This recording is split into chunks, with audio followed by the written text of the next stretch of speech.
104.5 The Team, your home for New York sports. You just heard this guy on Dan Le Batard's show a little earlier today. Follow him on Twitter at Amin ESPN, part of the NBA Lockdown podcast. The longest intro we do on the show because you do the most work. Amin Elhassan, how you doing today, man? You still got any energy left after playing with those fools on the Le Batard show? Oh, man, you know what? That is truly an intensive experience.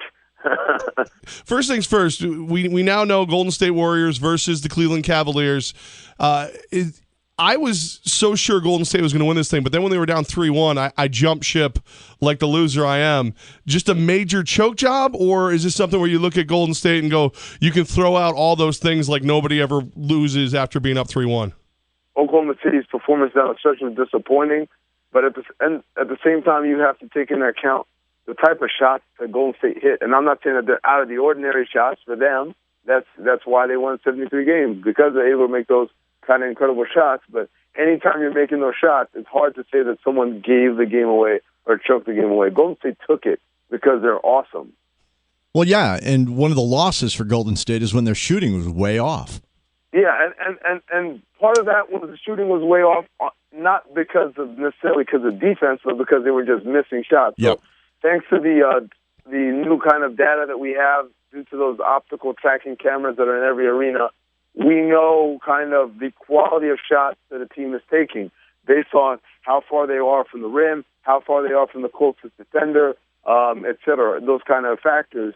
And based on all of those things, we know that Golden State was taking a standard quality of shot for them that they were taking in the regular season, but they were just not shooting well, meaning it wasn't like they were any less open than they were in the regular season against all other teams.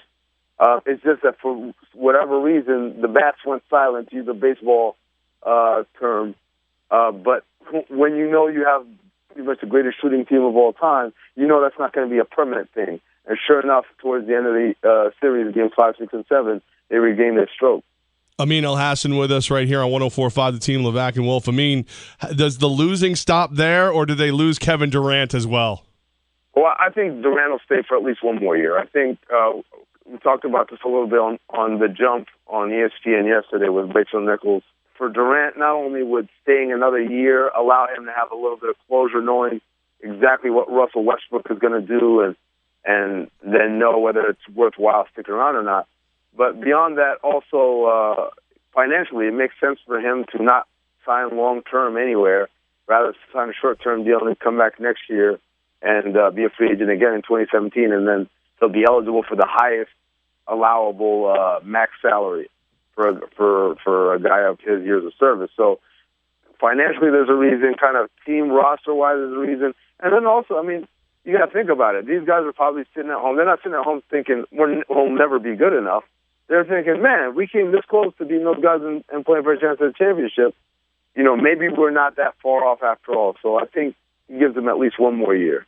I mean, is it too early to tell, like after this 1 year, if then he might potentially leave? And I say this as a desperate Knicks fan.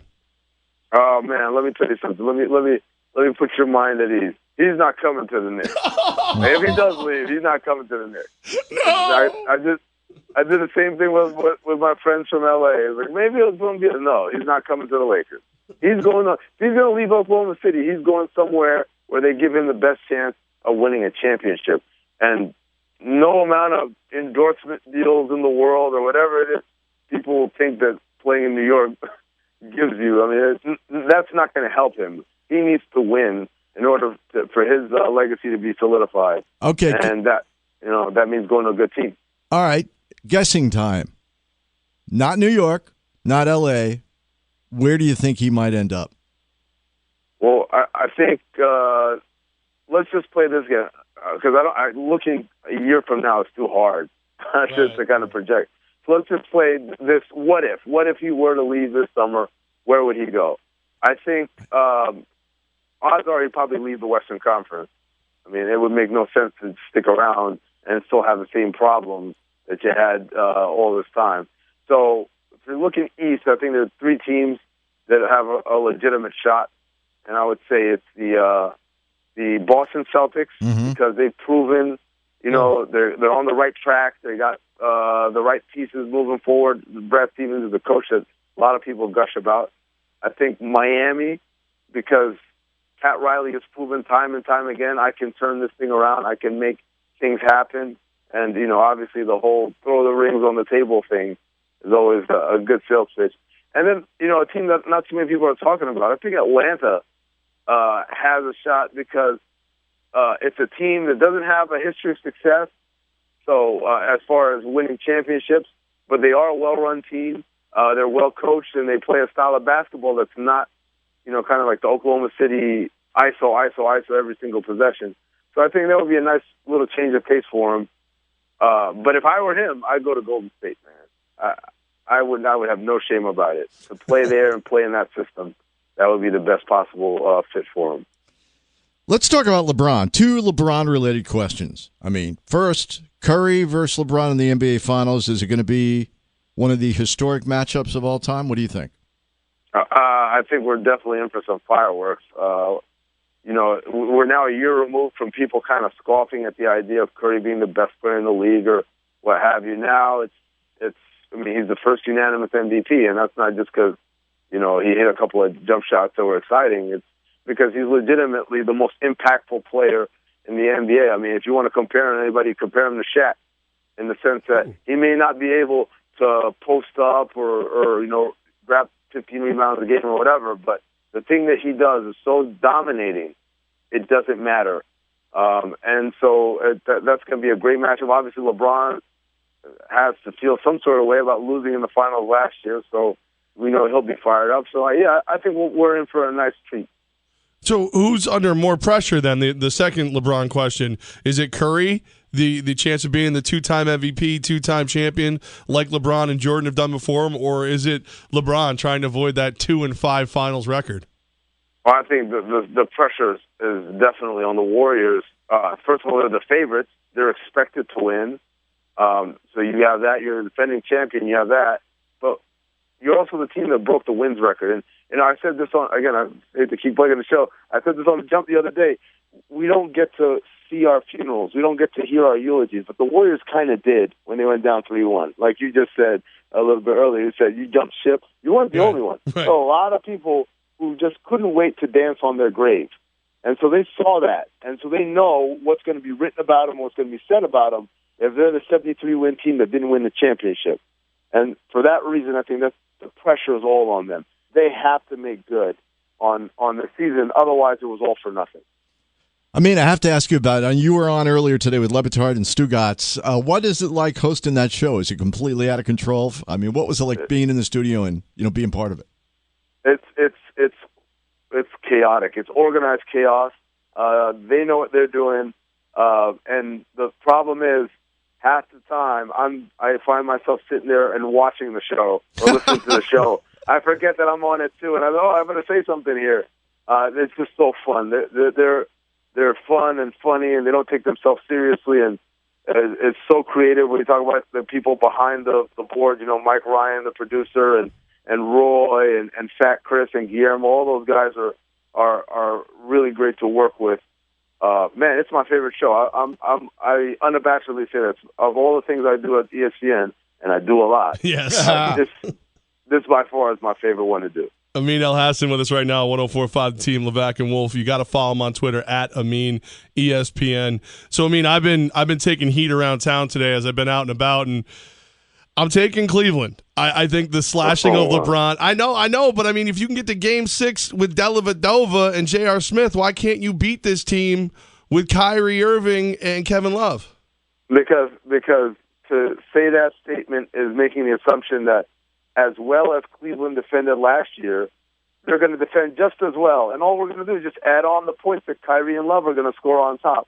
And it doesn't work like that because in order for those guys to give you those points, they got to play minutes. And in order for them to play minutes, they got to defend. And they're not going to defend like Dellavedova, Shumpert, and Tristan Thompson and Mozgov did. They're going to defend like Kyrie and Kevin Love do, and that's not well. So, Stugatz actually brought this up. He said, man, you look at the last 3 games of the finals, and Cleveland barely broke 90 in those last 3 games. I said, yes, Stugatz. But Golden State barely broke 100. They scored like 102, 103, 101. If those two guys are playing 30 minutes, that's guess what? That number goes up too. Their scoring goes up, but their points allowed goes up as well. And I think that's the big difference there. I think Cleveland has an issue in that if you try to play Love and Kyrie at the same time, you're saying, I'm trying to beat the Warriors with 40% of my lineup not defending. That's not going to work. So there's no way that the battle of the threes goes the way of Cleveland. I mean, you're trying to win a beauty pageant against a supermodel, right? You're asking me if a team that just got done hitting 62 three-pointers between two players in a series. Not the team, just two players hit 62 three-pointers in a series. You're asking me if the Cleveland Cavaliers can beat them at that game. It's kind of, I mean, I don't know. It's like saying, I'm going to beat Shaq at a dunk contest. I'm going to beat Charles Barkley at a donut eating contest. Like, that's not your strong suit right there. In order to beat the Warriors, I think Cleveland has to be able to make it into an ugly game. Yep. The analogy I've been using is, you're not going to beat them at a beauty pageant. You might beat them at arm wrestling, though. So it's got to be that kind of matchup. So you're the coach for the Cavaliers. Okay, right. You're the coach. What's your strategy? I think we slow down the pace. I know Tyronn Lue said today that he's not afraid and they're going to run and all that stuff, but I don't think that's how it works. I think when you look at the teams that have traditionally given them trouble, they've been able to defend at a high level and defend physically and kind of control possession. Because if you try to out-Warriors the Warriors, you're going to find yourself in trouble because they do it better than anyone. So if I'm definitely, I mean, I may start with Love and Kyrie, but I'm limiting the amount of minutes they both play together. I'm trying to get more Tristan Thompson out there. Kyrie's out there. I'm trying to have Delly out there at the same time. I'm trying to make life as easy as possible for those guys, because if I'm expecting those guys to have to defend, he's asking Kevin Love to guard Draymond Green on the perimeter, asking Kyrie to guard pretty much anybody, because it's not like it gets easier when you move up from Steph. I think it makes it too difficult. Amin Elhassan with us. Amin, of the millions of things you do for the network, what are you up to lately? What can we plug for you? All right, so Saturday, Mark Stein, Brian Windhurst, myself, from 3 to 6 Eastern, we're going to have the NBA Insiders radio show on ESPN Radio and the ESPN app. That's the show that we did during the season. We took a little hiatus. Now we're back for our second annual finals show. Sunday, obviously, Izzy and Amin, 10 to noon Eastern, also ESPN Radio and the ESPN app. And then just be on the lookout on ESPN.com. We're going to just have a lot of stuff from the finals, a lot of fun stuff, reactions, and other fun videos from both from the Bay Area and from Cleveland. And then finally, obviously, The Jump, ESPN, 3:30 Eastern, Monday and Tuesday next week. Man, you have, like I said, you have the longest credentials of anybody we interview. It's not fun. It's not as fun as it sounds. The summer of Durant is coming, and that'll be all you really have to cover. Let's slow things down a little bit. Amin Elhassan, man, thank you so much for your time. We really appreciate it. Thanks, Amin. Thanks, guys. Thanks for having me.